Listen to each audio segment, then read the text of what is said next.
நம்ம எப்பயாச்சும் யோசிச்சிருப்போம் இல்லையா, பூமிக்கு அடியில் எப்படி இருக்கும்னு. இதே போல் யோசிச்சு தான் யூஎஸ் அப்புறம் ரஷ்யா ரெண்டு கண்ட்ரிஸும் பூமியோட க்ரஸ்ட்டை தோண்ட ஆரம்பித்து பூமியோட ஃபஸ்ட் லேயரான மேண்ட்டில் ரீச் பண்ண ட்ரை பண்ணியிருந்தாங்க.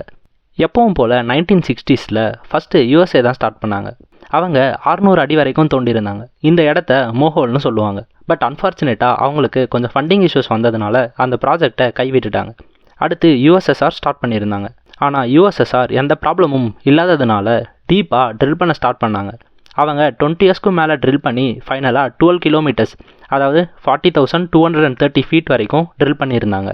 அவங்க பண்ணியிருக்க ட்ரில்லிங்கை நாம் புர்ஜ் கலிஃபா கூட கம்பேர் பண்ணி பார்த்தோம்னா புர்ஜ் கலிஃபா ஒரு ஃப்ராக்ஷன் தான்.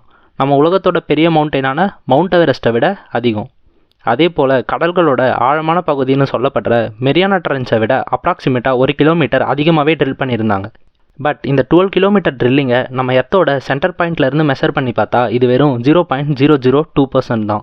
யூஎஸ்எஸ்ஆர் இந்த ப்ராஜெக்டை 1970s ஸ்டார்ட் பண்ணி 20 இயர்ஸ்க்கு மேலே ட்ரில் பண்ணியிருந்தாங்க. பட் அவங்களாலையும் இந்த ப்ராஜெக்டை இதுக்கு மேலே கொண்டு போக முடியல. ஏன்னா இதுக்கு மேலே டீப்பாக போக போக டெம்பரேச்சரும் ப்ரெஷரும் அதிகமாகிட்டே போக ஸ்டார்ட் ஆச்சு. பட் அவங்க ஓரளவுக்கு டெம்பரேச்சரை தாங்குற மாதிரி தான் எக்யூப்மெண்ட்ஸை டிசைன் பண்ணியிருந்தாங்க. பட் அதுவும் ஃப்ளாப் ஆயிடுச்சு. ஏன்னா அவங்க 12 கிலோமீட்டர்ஸ்க்கு மேலே 212 டிகிரி ஃபாரன்ஹீட் தான் இருக்கும்னு நினச்சாங்க. பட் அங்கே 356 டிகிரி ஃபாரன்ஹீட் இருந்துச்சு. அவங்க கொண்டு போன போர் மிஷின்ஸ், ட்ரில்லர்ஸ் எல்லாமே மெல்ட் ஆகி இருந்ததை பார்த்ததும் இனிமேல் கண்டினியூ பண்ணுறது கஷ்டம்னு விட்டுட்டாங்க.